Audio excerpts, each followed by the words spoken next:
Bharatiya Janata party ने आगामी लोकसभा चुनाव के लिए 195 लोकसभा उम्मीदवारों की अपनी पहली लिस्ट जारी कर दी है। लिस्ट में पीएम मोदी समेत 34 केंद्रीय मंत्रियों के नाम शामिल है। भाजपा के राष्ट्रीय महासचिव विनोद तावड़े ने एक प्रेस कॉन्फ्रेंस को संबोधित करते हुए बताया कि पीएम मोदी की अध्यक्षता में 29 फरवरी को हुई पार्टी की केंद्रीय चुनाव समिति की बैठक में 16 राज्यों और 2 केंद्र शासित प्रदेशों की लोकसभा सीटों के लिए उम्मीदवारों का नाम फाइनल कर दिए गए थे, जिसकी घोषणा आज हम कर रहे हैं।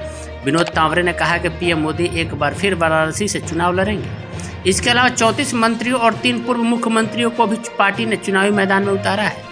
बीजेपी की पहली सूची में उत्तर प्रदेश की 51, पश्चिम बंगाल की 20, मध्य प्रदेश की 24, गुजरात की 15, राजस्थान की 15, केरल की 12, तेलंगाना की 9, असम की 11, झारखंड की 11, छत्तीसगढ़ की 11, दिल्ली की 5, जम्मू कश्मीर की 2, उत्तराखंड की 3, अरुणाचल की 2, गोवा की 1, त्रिपुरा की 1, अंडमान की 1, दमन और दीव की 1 सीटों के लिए उम्मीदवारों का नाम शामिल है। बीजेपी की पहली सूची में 28 महिलाएं, जबकि 27 एससी और 18 एसटी, 57 ओबीसी और 47 युवा नेता शामिल हैं, जिनको लोकसभा चुनाव के लिए टिकट मिला है। केंद्रीय मंत्री अमित शाह गांधीनगर से, मनसुख मांडविया पोरबंदर से, राजनाथ सिंह लखनऊ से, जितेंद्र सिंह उधमपुर से, किरण रिजिजू अरुणाचल ईस्ट से, अरुणाचल पूर्व से, तापिर गांव, स्मृति ईरानी अमेठी से, अर्जुन मुंडा खूंटी से, सर्बानंद सोनोवाल असम के डिब्रूगढ़ से, संजीव बालियान मुजफ्फरनगर से, निशित प्रमाणिक कूच बिहार से, श्रीपद येसो नाइक नॉर्थ गोवा से लोकसभा चुनाव लड़ेंगे। गुजरात की अन्य सीटों में विनोद छावरा कच्छ से, भरूच से मनसुख वसावा और नवसारी से सीआर पाटिल चुनाव लड़ेंगे।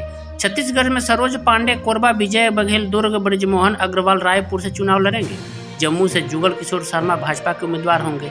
हजारीबाग से मनीष जायसवाल चुनाव लड़ेंगे। जयंत सिन्हा इस सीट से वर्तमान सांसद है। बीजेपी ने दिल्ली की भी 5 सीटों के लिए उम्मीदवारों का ऐलान कर दिया है। पार्टी ने परवीन खंडेलवाल को चांदनी चौक से, मनोज तिवारी को उत्तर पूर्वी दिल्ली से, बांसुरी स्वराज को सेंट्रल दिल्ली से, कमलजीत सेहरावत को पश्चिमी दिल्ली से और रामवीर बिधूरी को दक्षिण दिल्ली से अपना प्रत्याशी बनाया है। आपको बता दें कि एक मनोज तिवारी को छोड़ दिया जाए तो बाकी चारों उम्मीदवारों की मध्य प्रदेश के पूर्व मुख्यमंत्री शिवराज सिंह चौहान को विदिशा से, जबकि केंद्रीय मंत्री ज्योतिरादित्य सिंधिया को गुना, खजुराहो से बीडी शर्मा को, भोपाल से आलोक शर्मा को भाजपा ने अपना उम्मीदवार बनाया है। भाजपा ने राजस्थान के बीकानेर सीट से एक बार फिर केंद्रीय मंत्री अर्जुन राम मेघवाल पर भरोसा जताया है। केंद्रीय पर्यावरण मंत्री भूपेंद्र यादव अलवर से लोकसभा चुनाव लड़ेंगे। पीपी चौधरी पाली से, गजेंद्र सिंह शेखावत जोधपुर से, कैलाश चौधरी बाड़मेर से, ओम बिरला कोटा से, सीपी जोशी चित्तौड़गढ़ से और दुष्यंत सिंह झालवाड़ से भाजपा के टिकट पर लोकसभा चुनाव लड़ेंगे। बीजेपी ने केरल के मल्लापुरम सीट से डॉक्टर अब्दुल सलाम को, त्रिशूर से सुरेश गोपी को, तिरुवनंतपुरम से केंद्रीय मंत्री राजीव चंद्रशेखर को टिकट दिया है।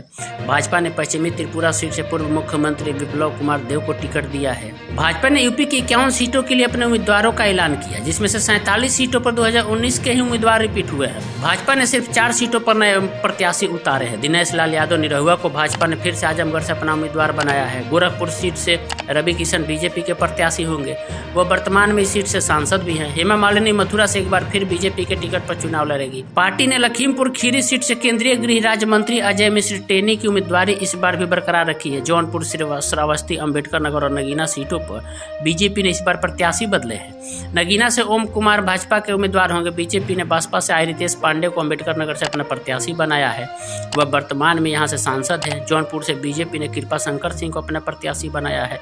श्रावस्ती से बीजेपी ने साकेत मिश्रा को टिकट दिया है। और सबसे दिलचस्प बात यह है कि लोकसभा चुनाव 2024 के लिए जो 195 उम्मीदवारों को बीजेपी ने अपनी पहली लिस्ट जारी की, जिसमें पश्चिम बंगाल की आसनसोल सीट पर उम्मीदवारों के नाम का ऐलान काफी दिलचस्प है। बहुत बड़ी बात है कि शत्रुघ्न सिन्हा वहां से टीएमसी के सांसद है और उनके खिलाफ पवन सिंह को, भोजपुरी के 2 दिग्गज सुपर स्टार हैं, उनको बीजेपी ने आसनसोल से शत्रुघ्न सिन्हा के खिलाफ चुनाव मैदान में लोकसभा चुनाव के लिए उतार दिया है। दरअसल पश्चिम बंगाल की सबसे हाई प्रोफाइल सीटों में से एक है आसनसोल सीट। यहाँ हमेशा बड़े सेलिब्रिटी को मैदान में उतारा जाता है। वैसे तो तृणमूल कांग्रेस की ओर से आधिकारिक तौर पर शत्रुघ्न सिन्हा के नाम का घोषणा नहीं की गई, लेकिन बीजेपी की तरफ से भोजपुरी फिल्म इंडस्ट्री का अभिनेता पवन सिंह को मैदान में उतारने का फैसला लिया है।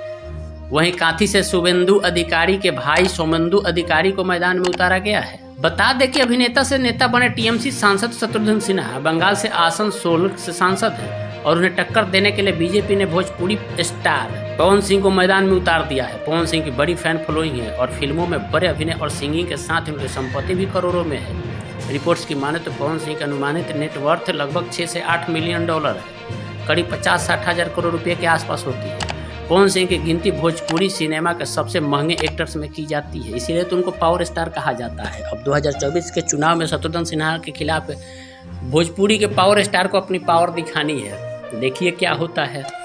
दिलचस्प बात यह है कि भोजपुरी के तीनों सुपर स्टार इस बार मैदान में हैं। आसनसोल से पवन सिंह, आजमगढ़ से निरहुआ और उत्तरी पूर्वी दिल्ली से मनोज तिवारी, गोरखपुर से रवि किशन, चारों सुपरस्टार को बीजेपी ने इस बार टिकट दे दिया है। चारों सुपरस्टार 4 कोण से चुनाव लड़ रहे हैं। गोरखपुर से रवि किशन जी, आसनसोल से पवन सिंह जी और उत्तर पूर्वी दिल्ली से मनोज तिवारी तो 2 बार से सांसद हैं, अब की बार हो सकता है हैट्रिक भी मारे, और आजमगढ़ से निरहुआ।